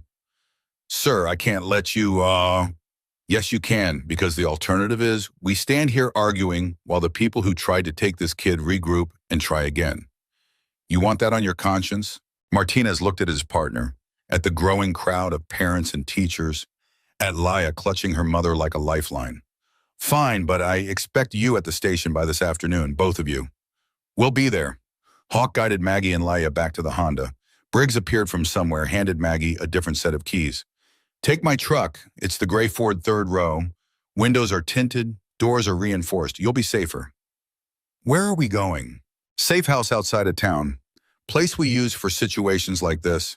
You'll stay there until we figure out how many Guerreros are in Flagstaff and what they want." "I know what they want. Revenge. For that night. For Cisco." "Maybe. Or maybe they just want leverage. Either way, we're not giving them the chance to find out." Leia was crying now, quiet tears streaming down her face. "Mom, I'm scared." "I know, baby. Me too. But these men are going to keep us safe. I promise." "The man at school said terrible things, said you'd hurt his friend, said you had to pay." Maggie's arms tightened around her daughter. "I did what I had to do to protect someone I cared about, just like I'm protecting you now." They transferred to Briggs's truck. Hawk drove again, taking side streets and back roads, constantly checking the mirrors. Snake appeared on his bike, flanking them. Then Reaper. Then Tank. An escort of leather and chrome surrounding them on all sides. The safe house was 45 minutes outside Flagstaff, hidden down a dirt road that barely qualified as a road. It was small, one-story windows, barred door, reinforced. Not pretty, but secure. Inside was basic: a couch, a table, 3 bedrooms, a kitchen, stocked with canned goods and bottled water. Maggie walked through it in a daze. Leia stuck to her side like glue. "How long do we stay here?" Maggie asked. "As long as it takes," Briggs said. "Otasu, we've got people tracking down every Guerrero in a 100-mile radius. Once we know how many we're dealing with, we make a plan." "I have to work. I have bills. I can't just disappear." "You're on emergency medical leave as of an hour ago. Karen approved it, and your rent's covered for the next 3 months." "You can't just arrange my life." "Yes, I can, because your life and your daughter's life are in danger, and you don't get to be stubborn about accepting help." "Not anymore." Maggie wanted to argue, wanted to rage at him for taking control, for making decisions without her input. But Leia was shaking against her side, and the fear in her daughter's eyes killed any protest. Okay, we'll stay." "Good," Briggs nodded to Hawk. "You're on first watch. I'll send Dice to relieve you in 6 hours. "I'm staying," Hawk said. "I'm not leaving them." "Hawk, I'm staying." He met Briggs' eyes, challenge clear. Briggs studied him, then nodded. "Fine, but you follow protocol. Anything moves outside, you call it in. You don't engage alone." "Understood." The others left him, engines fading into the distance until there was only silence and dust. Maggie stood in the middle of the safe house, Laia pressed against her, Hawk standing guard by the window, and tried to figure out how her life had fallen apart so completely in less than 24 hours. "Mom," Laia whispered, "Oh, what's happening? Why do those people want to hurt us?" Maggie guided her to the couch, sat down, pulled her daughter into her lap, even though Laia was getting too big for it. "A long time ago, before you were born, I did something good. I saved a man's life, but the people who wanted him dead got angry at me. And now they want to hurt me for it. That's not fair. No, it's not. But Hawk and the others, they were going to stop them, right? Yes, they're going to stop them. Leia was quiet for a moment, processing. Then, I don't want to die, Mom. Maggie's heart shattered. You're not going to die. I won't let that happen. I will do anything to keep you safe. Do you understand me? But what if? No, there's no what if. You're going to be fine. We're going to be fine. Hawk spoke from the window, voice rough. She's right, kid. Nobody's dying today. Not on my watch. Leia twisted to look at him. You're the one my mom saved. Yeah, she's really brave, isn't she? Bravest person I know. Are you brave too? I try to be. Will you teach me to be brave?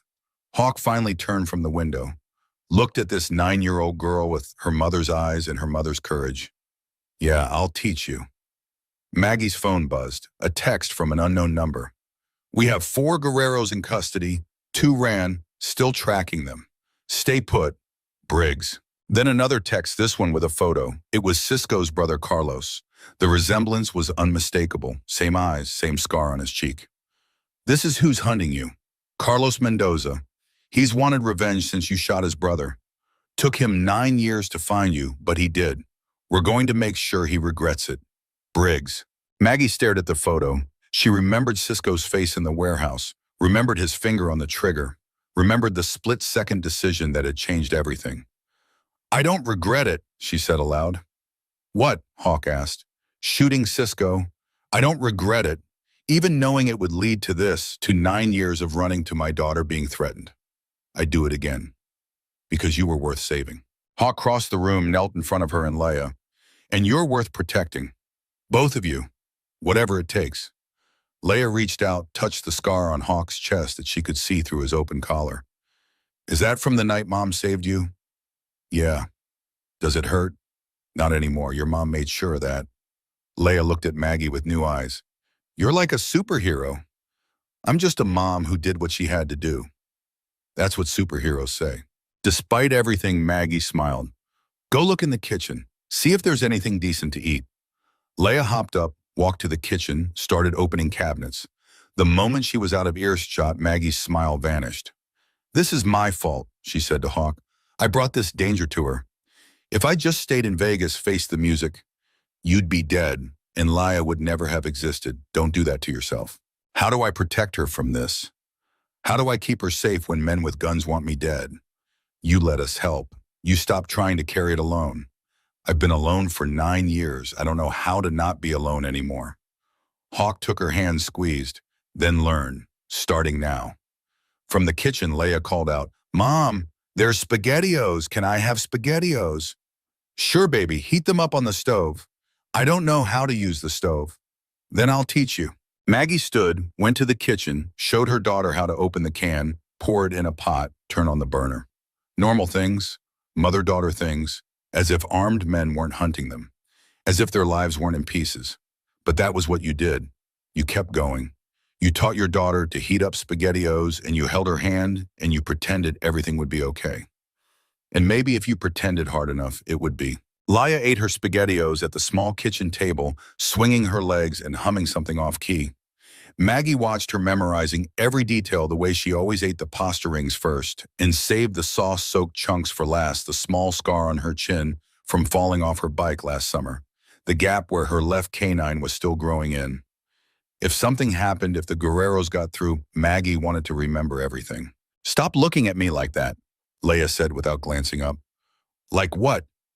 Like you're memorizing my face. I'm not. Yes, you are. You do it when you're scared.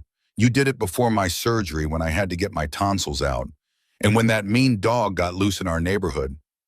Hawk made a sound from the window that might have been a laugh. She's got you figured out. She's too observant for her own good, Maggie muttered. Leia finally looked up, orange sauce on her upper lip. Mom, can I ask you something? Always. When you shot that man, the one whose brother wants to hurt us now, did you kill him? The question landed like a bomb in the quiet kitchen. Hawk went still at the window. Maggie's breath caught in her throat. No, she said carefully. I shot him in the shoulder. He lived. But you would have killed him if you had to, right to save Hawk. Leia. I'm not a baby. I need to know. Would you have killed him? Maggie crossed to the table, sat down across from her daughter. Yes, if it meant saving Hawk's life, yes, I would have. Good. Leia went back to her SpaghettiOs. I'm glad you're not the kind of person who lets bad people win. When did you get so grown up? I've always been grown up. You just didn't notice because you were busy being scared all the time. Maggie blinked back tears. Was it that obvious? Mom, you jump every time someone knocks on the door. You check the locks 5 times before bed. You never talk about where we came from or why we don't have family. Yeah, it was obvious. Hawk turned from the window. Your mom was trying to protect you.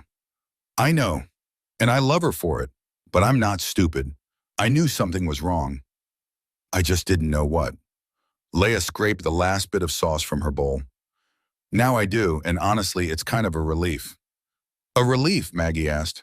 At least now I know the monster is real. It's easier to fight something real than something you just imagine in the dark. Maggie's phone buzzed before she could respond. Briggs. 2 Guerreros still in the wind. Carlos is one of them. He's smart, stayed off grid. We're checking every motel, every contact, every place he might hole up. But Maggie, he's got resources. This isn't just revenge anymore. He's got backing from the Sinaloa cartel. They want to make an example out of you. Her hands shook as she typed back. Why now? Why after 9 years? Because you disappeared too well. Took them this long to find you. Carlos has been hunting you the whole time. Never stopped. Never forgot. What do I do? You let us handle it. You stay put. You trust us. Trust. She'd spent 9 years trusting no one but herself. Now she was supposed to hand over her safety, her daughter's safety, to men who'd once wanted her dead. But what choice did she have? Hawk's phone rang. He answered, listened, his face going hard. When? How many, Jesus? Okay. Yeah, she's here. I'll tell her. He hung up, looked at Maggie. That was Snake. Carlos just posted a video on some cartel message board. You need to see it. I don't want Leia. She should see it too. She needs to understand what we're dealing with. Maggie wanted to argue, but Leia was already standing, walking over. Show me. Hawk pulled up the video on his phone. The screen filled with Carlos's face, older than his brother, harder eyes, cold as winter. Margaret Henderson, Carlos said in heavily accented English. You think you can hide from me. You think changing your name makes you safe. I found you. I found your daughter, and I'm going to make you watch her die before I kill you. Just like you made me watch my brother bleed. The video cut to footage of Leia walking to school that morning, laughing with her friend Emma. Then to Maggie's apartment building. Then to the hospital where she worked. Carlos had been following them for weeks, maybe months. You took my brother from me, Carlos continued, so I take everything from you, starting today. The video ended. Leia's face had gone pale, but her voice was steady. He's really serious about this. Yes, Hawk said, and you guys are going to stop him. Yes. However we have to. Maggie pulled Leia close. Baby, I'm so sorry. I never wanted this life to touch you. I tried so hard. Mom, stop apologizing. You saved someone's life. That's not something to be sorry about. Leia pulled back, looked her mother in the eye. If you hadn't shot Cisco, Hawk would be dead. Right. Then you did the right thing. And if his stupid brother can't understand that, then he's the problem, not you. Hawk knelt beside them. Kid, you are one tough cookie. I learned from the best. Leia touched her mother's face. Mom's been fighting her whole life. She taught me how. Maggie's phone exploded with texts. Briggs, Tank, Reaper, Snake all reporting in. Carlos had been spotted at a gas station 30 miles away. They were moving to intercept. Maggie should sit tight, stay safe, let them handle it. I can't just sit here, Maggie said. He's after me. I should be part of stopping him. No. Hawk stood blocking her path to the door. You stay with your daughter. That's your job. My job is to end this, to make sure he never threatens Leia again. And our job is to make sure you live long enough to watch her grow up. Let us do our job, Maggie. They stared at each other, wills clashing. Finally, Maggie backed down. Not because she agreed, but because Leia's hand was gripping hers so tightly it hurt, and she could feel her daughter's fear through that touch. Fine, but if something goes wrong, nothing's going wrong. We've been doing this for 20 years. We know how to handle guys like Carlos. Hawk's phone rang again. I'm on. He answered, his expression changing from confident to concerned in seconds. Say that again. Are you sure how many? He lowered the phone. Carlos wasn't at the gas station. That was a decoy. His cousin looks just like him from a distance. The real Carlos is here. Here. Maggie's blood turned to ice. How close? Close. Snake spotted his car about 2 miles out heading this way. He must have followed us somehow or had someone watching who reported back. How long do we have? 10 minutes, maybe less. Maggie grabbed Leia. Is there a back way out? Only the dirt road we came in on. If Carlos is coming from that direction, then we're trapped. Hawk was already moving, pulling weapons from hidden compartments in the safe house. Guns Maggie hadn't known were their ammunition, body armor. He tossed a vest at Maggie. Put this on. I can't shoot. I mean, I did once, but I'm not trained. You're about to get a crash course. Leia, go to the bedroom. Get in the closet. Don't come out until your mother or I come get you. I'm not hiding while you fight. Yes, you are. This is not negotiable. Hawk's voice went hard, commanding. Your mother needs to focus on staying alive. She can't do that if she's worried about you. So you go hide, you stay quiet, and you let us handle this. Leia looked at Maggie, who nodded. Do what he says, baby. Please. But now Leia. Leia ran, disappearing into the bedroom. The closet door clicked shut. Maggie felt like her heart was being ripped out, sending her daughter to hide while danger approached. But Hawk was right. She couldn't fight and protect Leia at the same time. Hawk handed her a gun. Glock 19, 15 rounds. Safety's here. You point, you squeeze. Don't aim for the head, aim for center mass, biggest target. I don't know if I can do this again. You already did it once, you can do it again. He checked his own weapon, a bigger pistol she didn't recognize. I've called for backup. Briggs and the others are 10 minutes out. We just have to hold until they get here. And if we can't, then we die protecting your daughter. Simple as that. The sound of an engine cut through the air. Then another. At least 3 vehicles, maybe more. Hawk moved to the window, peered out carefully. 4 cars. Could be a dozen men. Carlos isn't messing around. How do we survive this? We don't panic. We use the house as cover, and we pray backup gets here before they breach. The engines cut off. Car doors opened and slammed. Footsteps on gravel. Voices in Spanish, harsh and aggressive. Maggie couldn't understand the words, but she understood the tone. These men were here to kill. A bullhorn crackled.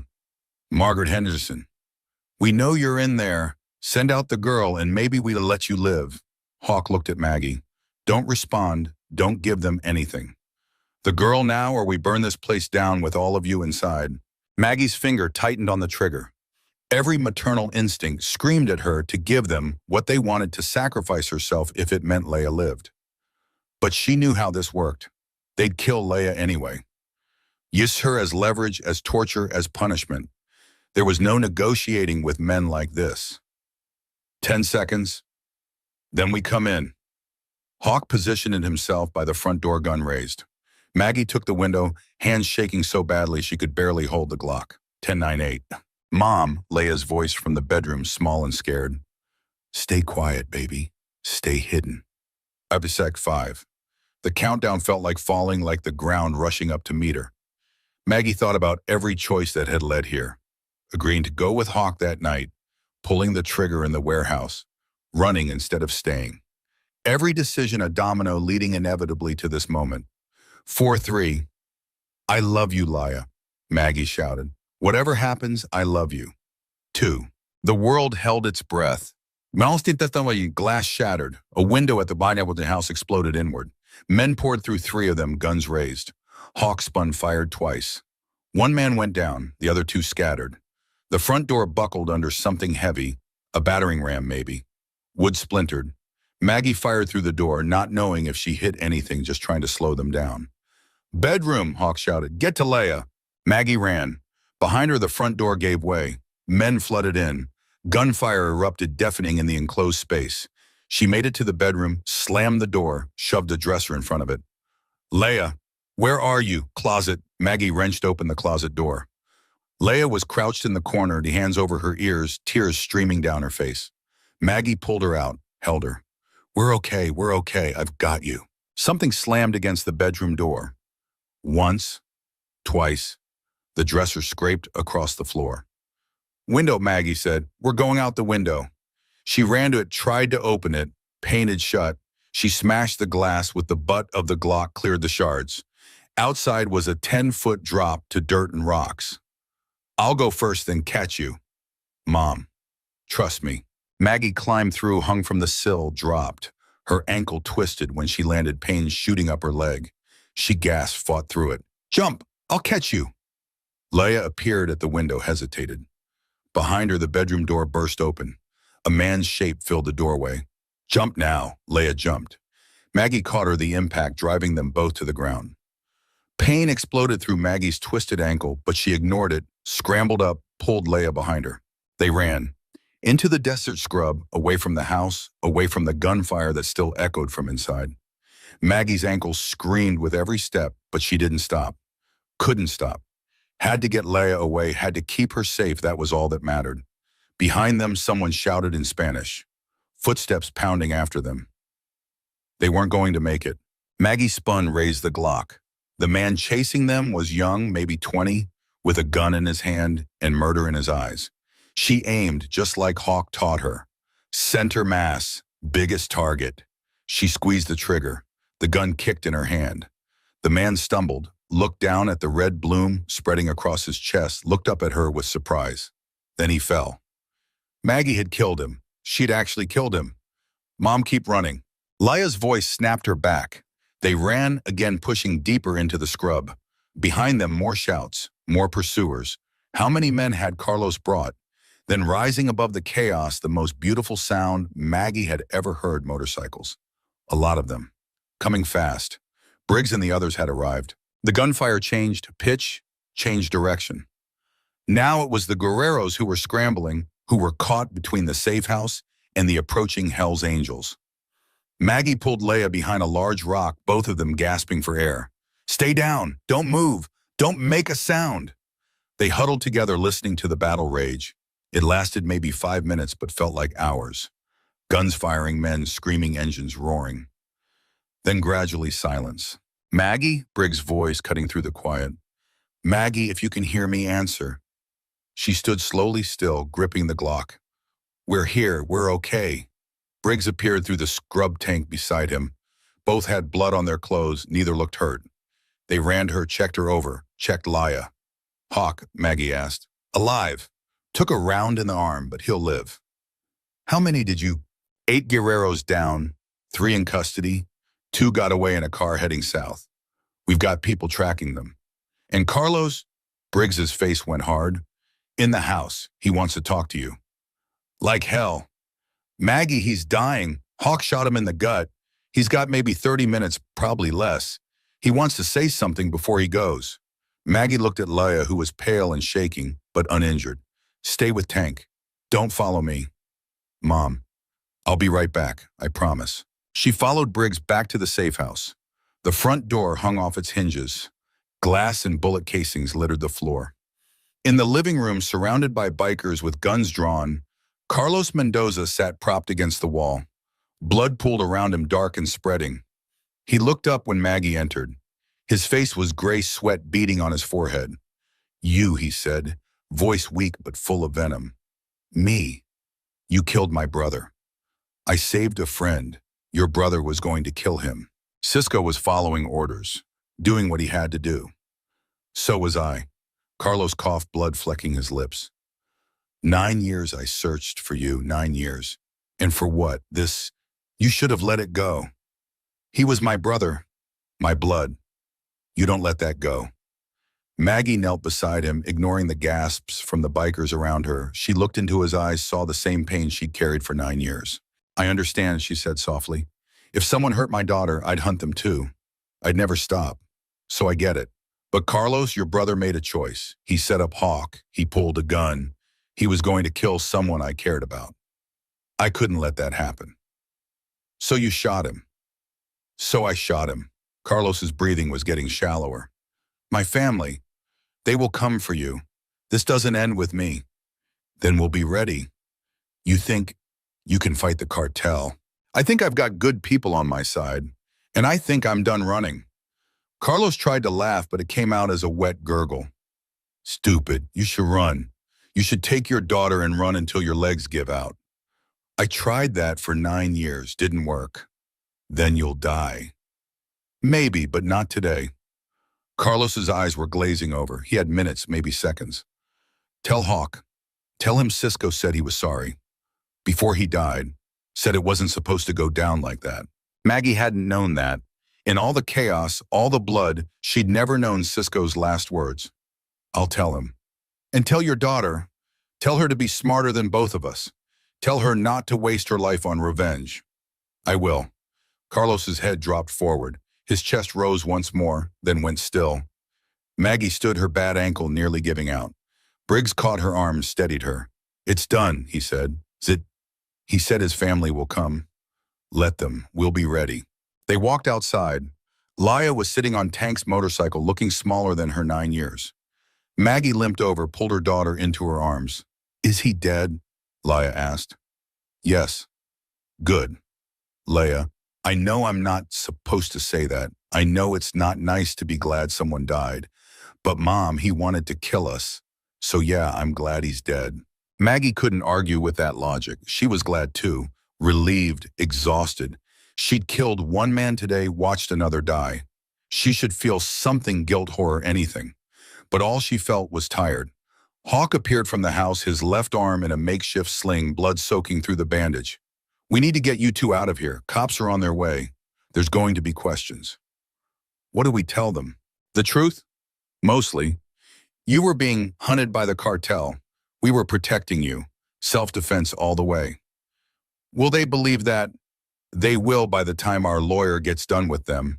They loaded into vehicles, Maggie and Leia in Briggs's truck again. The safe house was already being cleaned by people who appeared from nowhere, efficient and silent. By the time the police arrived, the evidence would tell the story Hawk wanted them to hear. The drive back to Flagstaff felt surreal. Leia fell asleep against Maggie's shoulder, exhausted from fear and adrenaline. Maggie stroked her hair, marveling that they were both alive, that they'd survived. Her phone buzzed, a text from a number she didn't recognize. This is Officer Martinez. We need you at the station ASAP. There's been a development. Maggie's stomach dropped. What kind of development? The two Guerreros who got away. They didn't head south. They went to your apartment. The place is ransacked. Everything's destroyed. We need you to come identify what's missing. Maggie stared at the text. Her home, the life she'd built, gone. Destroyed by men seeking revenge for something she'd done to protect someone she cared about. Briggs, she said, they hit my apartment. I know. Already got the report. Don't worry about it.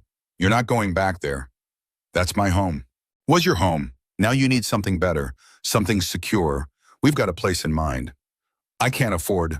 The money from Vegas, it's yours. More than enough for a down payment on a house, something with a yard for Laya. Somewhere the Guerreros can't touch you. Briggs, don't argue. For once in your stubborn life, just accept help. Maggie looked at her daughter sleeping peacefully despite everything that had happened. What kind of life could she give Leia now? Running from one apartment to another, always looking over her shoulder, always afraid, or she could accept the help, accept the money she'd earned saving Hawk's life. Build something real, something permanent, something safe. Okay, she said quietly. Okay, I'll take the help. Smart woman. They pulled into a different parking lot, not the hospital, but a small medical clinic on the edge of town. A doctor waited outside, one of Briggs's people apparently. He checked Maggie's ankle, badly sprained but not broken, wrapped it tight, gave her crutches and pain meds. Checked Laya over too, pronounced her physically fine, suggested a therapist for the trauma. She saw things today no kid should see, the doctor said. She's going to need help processing it. I know.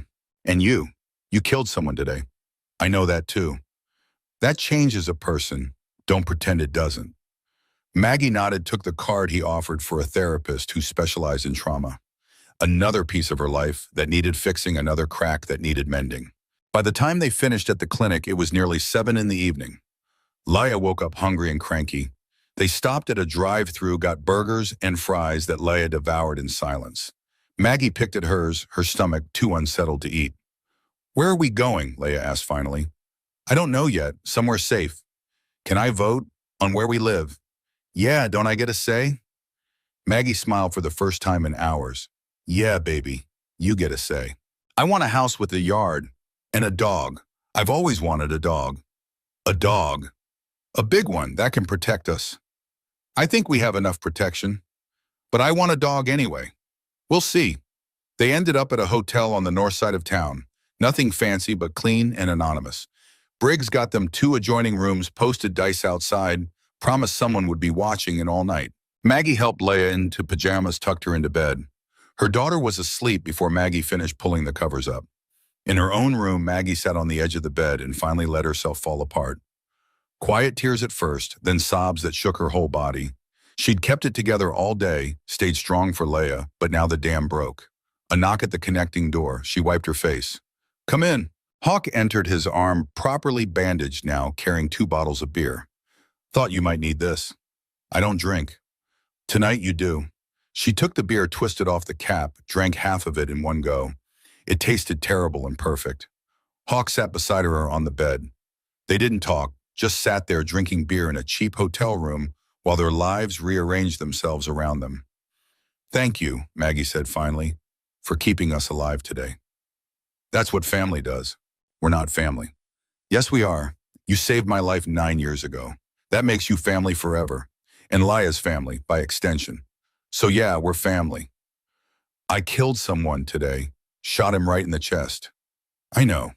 Briggs told me." "I don't feel guilty. Shouldn't I feel guilty?" "No, you should feel alive, because you are. And so is Leia, and that's all that matters." Maggie finished her beer, set the empty bottle on the nightstand. "What happens now?" "Now you heal. You and Leia both. You find a house, you get that dog she wants, you build a life that doesn't involve running. And the cartel, Carlos said they'd come for me. Let them. They'll find out what happens when you mess with the Hells Angels." "I'm not a Hells Angel." Hawk pulled up his sleeve, showed her his tattoo. Then he looked at her shoulder. "Yes, you are. You've been one of us since the night I marked you. You just forgot for a while." "I didn't forget. I ran." "Same difference." They sat in comfortable silence until Hawk stood. "Get some sleep. Tomorrow we start putting the pieces back together." "Hawk, yeah, I'm glad you're not dead." He smiled. "Me too." He left, closing the connecting door behind him. Maggie lay down fully clothed, staring at the ceiling. Her ankle throbbed, her head pounded, her whole body ached. But she was alive. Leia was alive. And for the first time in 9 years, she wasn't running anymore. She was done running. Whatever came next, she'd face it head on. With the Hells Angels at her back and her daughter by her side, she could face anything. Even her own past, even her own future. She closed her eyes and let sleep take her, knowing that Dice was outside watching, knowing that Hawk was in the next room, knowing that for once in her life, she wasn't alone. Morning came too fast. Maggie woke to sunlight cutting through cheap curtains and Leia standing beside her bed, already dressed, holding her sketchbook. "Mom, I drew it. The whole thing from yesterday." Maggie sat up, wincing as her ankle reminded her it existed. "Drew what, baby?" "Everything. The safe house, the guns, the man chasing us." Leia opened the sketchbook, showed her mother pages filled with images that no 9-year-old should be able to draw. The detail was disturbing, every moment captured in pencil and crayon, from the shattered windows to the blood on the floor. "Leia, the doctor said I need to process it. This is how I process. I draw what scares me until it doesn't scare me anymore." Maggie pulled her daughter onto the bed, held her tight. "When did you get so smart?" "I told you, I've always been smart. You just worry too much to notice." A knock on the door. Hawk's voice. "You two decent, Briggs is here. We need to talk." "Give us 5 minutes." Maggie helped Leia pack up her drawings, tried to make herself presentable with hotel soap in yesterday's clothes. Her reflection in the bathroom mirror showed someone she barely recognized.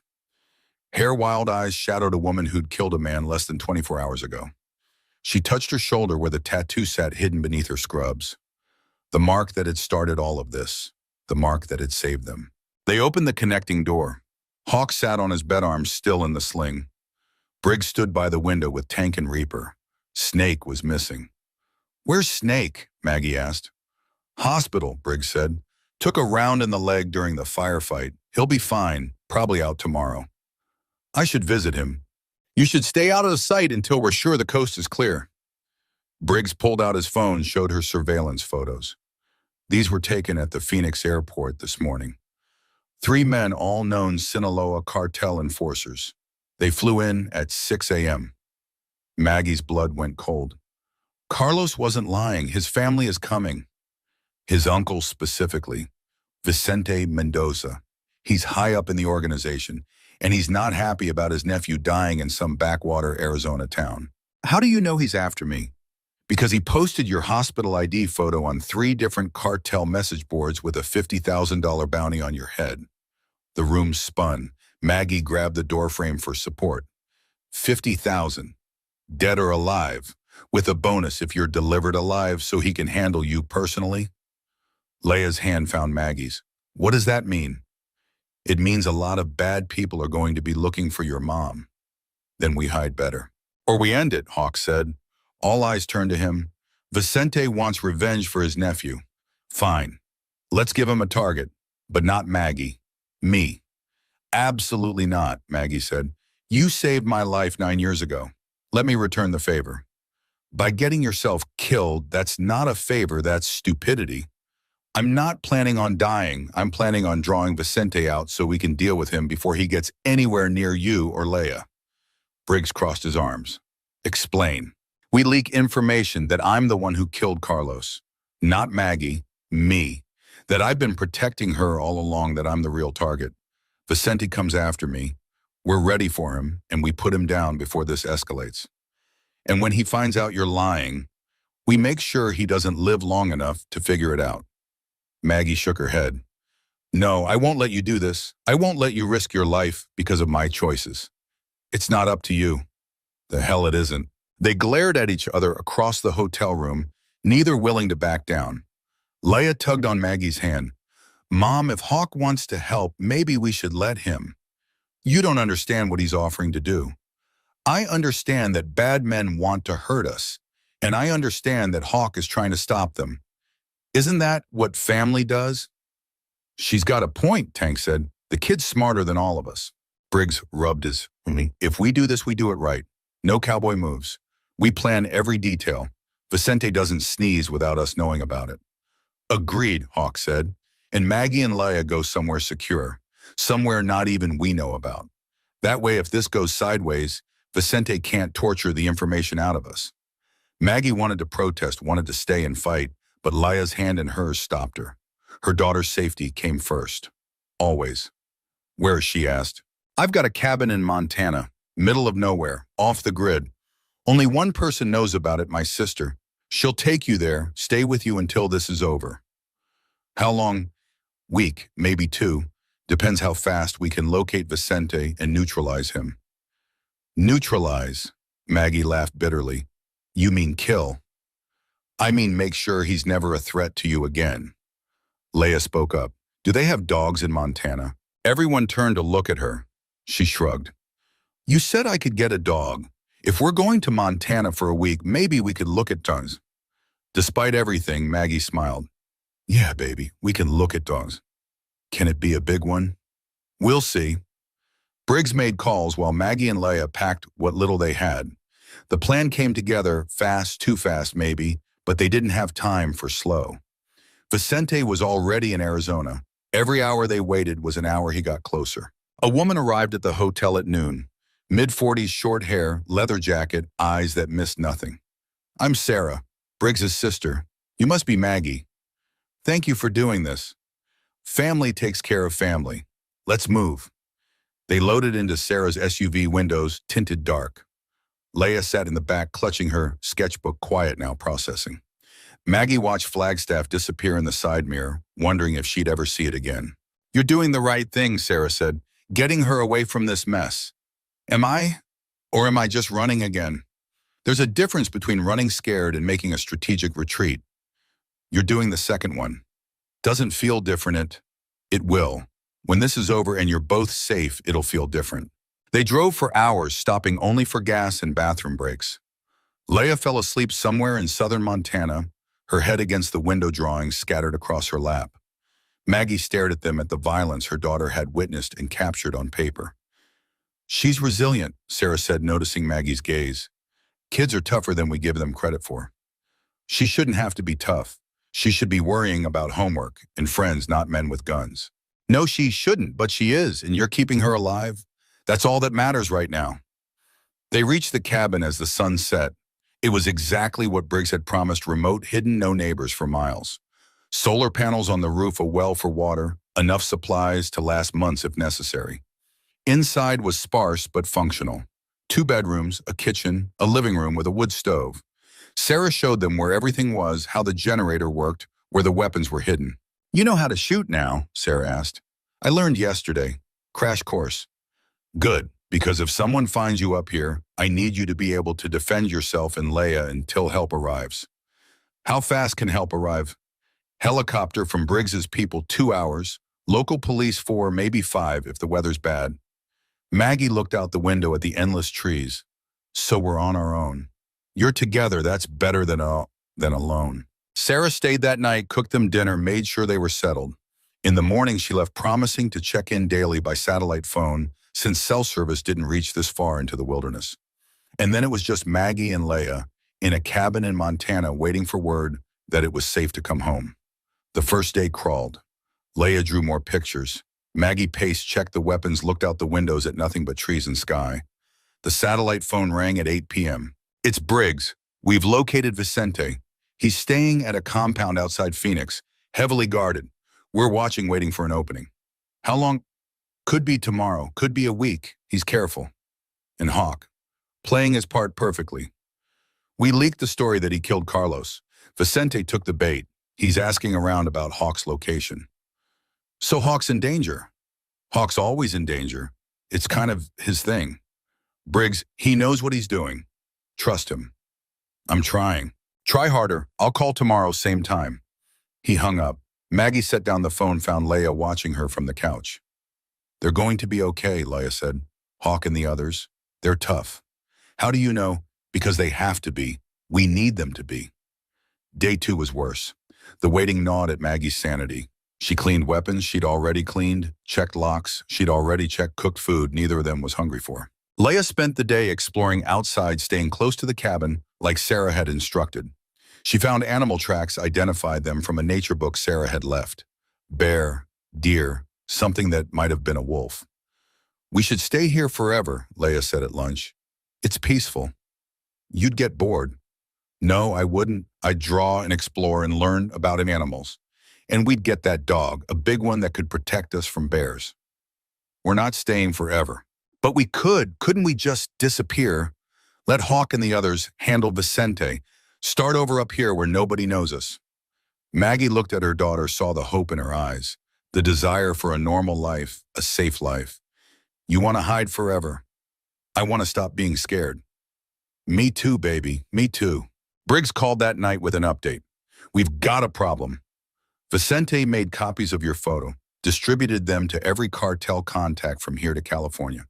You've got bounty hunters looking for you now, not just Vicente's people.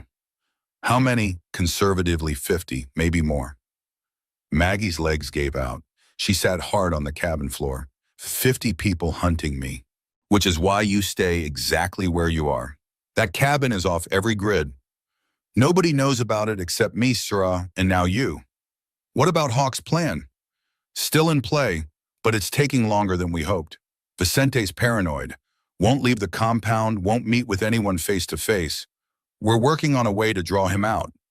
Work faster. We're trying. How's Leia? Maggie looked at her daughter curled up in a chair reading about wolves. She wants a dog. When this is over, I'll buy her a whole damn kennel. Day 3 brought snow.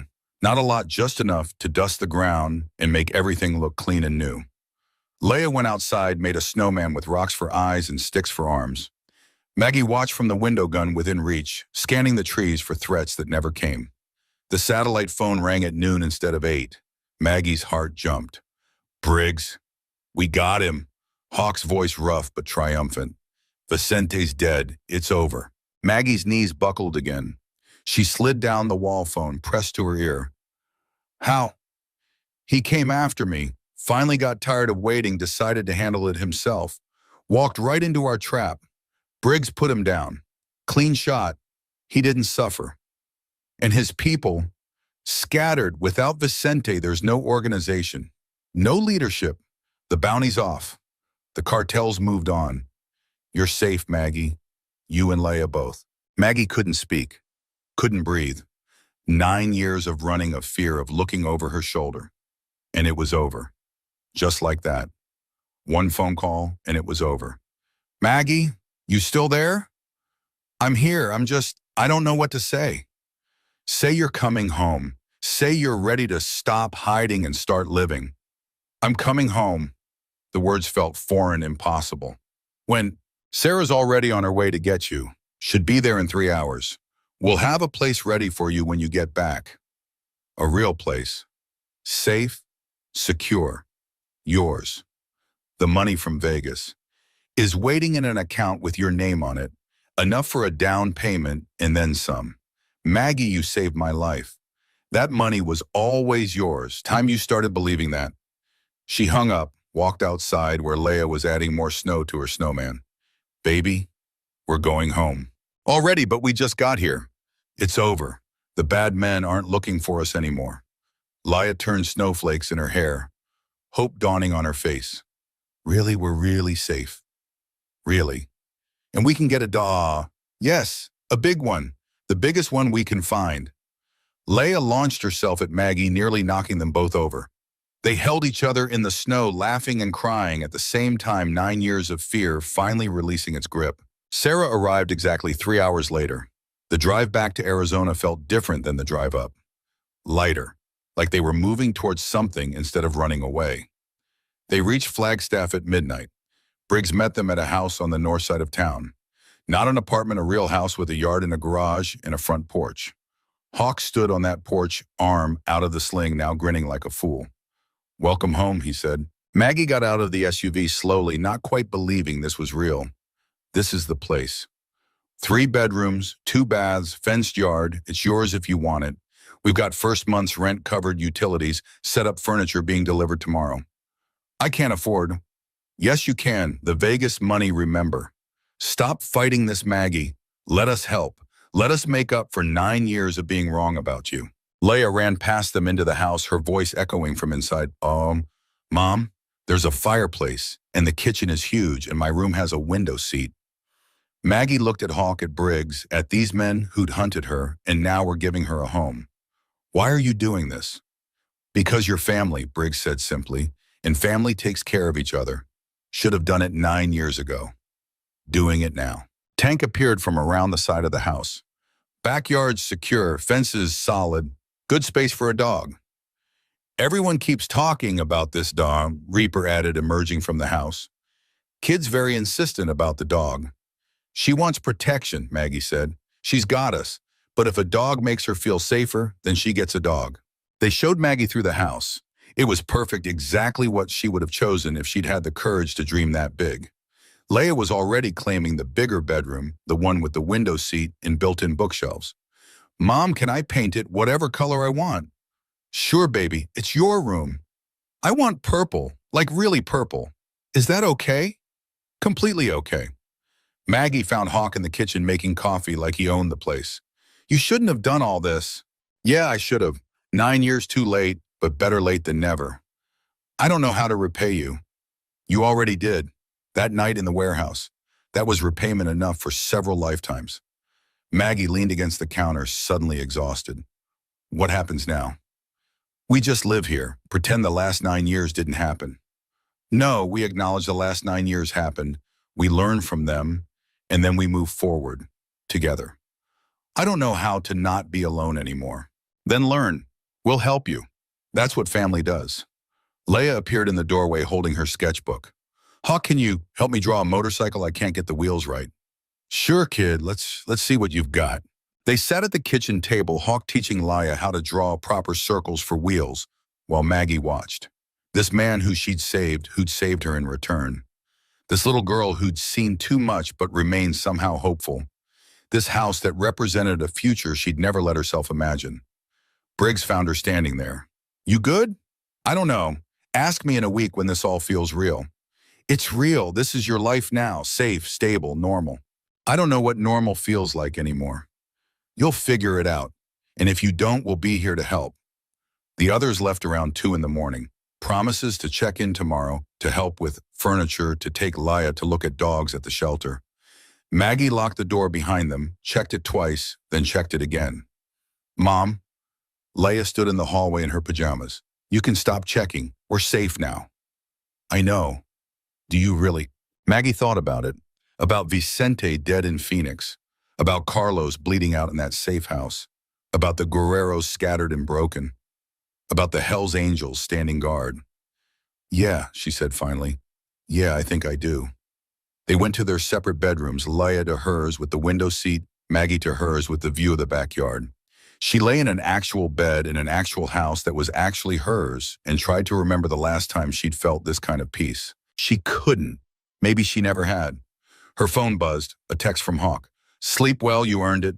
She texted back, thank you for everything. That's what family does. There was that word again, family. She'd spent 9 years without one, just her and Laya against the world. Now she had a whole crew of leather-wearing, motorcycle-riding family members who'd kill anyone who threatened her. It was strange. It was overwhelming. It was perfect. She closed her eyes and slept without nightmares for the first time in 9 years. Morning came soft and bright. Maggie woke to the smell of coffee and found Hawk in her kitchen again, making breakfast like it was his job. You need to stop breaking into my house, she said. I didn't break in. Leia let me in. Kids up early, already made a list of dog names. Of course she did.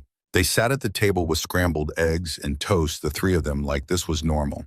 Like this had always been their life. There's a shelter across town, Hawk said. Opens at 10. Thought we could go look, if you're ready. For a dog. For all of it, the house, the deed, the life you should have had 9 years ago. Maggie looked at Leia, who was practically vibrating with excitement. Looked at Hawk, who'd become something more than the man she'd saved. He'd become the family she'd chosen. Looked around at this house, this gift, this second chance. Yeah, she said, I'm ready. They found a German Shepherd mix at the shelter, 3 years old, protective and gentle. Leia named him Shadow. He rode home in the back seat next to her, his head on her lap, like he'd always been theirs. That night, Maggie stood on her front porch, watching Leia play with Shadow in the fenced yard. The tattoo on her shoulder burned slightly, the way it sometimes did when she thought about that night in Vegas. But it didn't hurt anymore. It felt like what it was, a mark of honor, a badge of courage, proof that she'd done something that mattered. Briggs pulled up on his motorcycle tank and Reaper behind him. Thought we'd check in, see how you're settling. Good, we're settling good.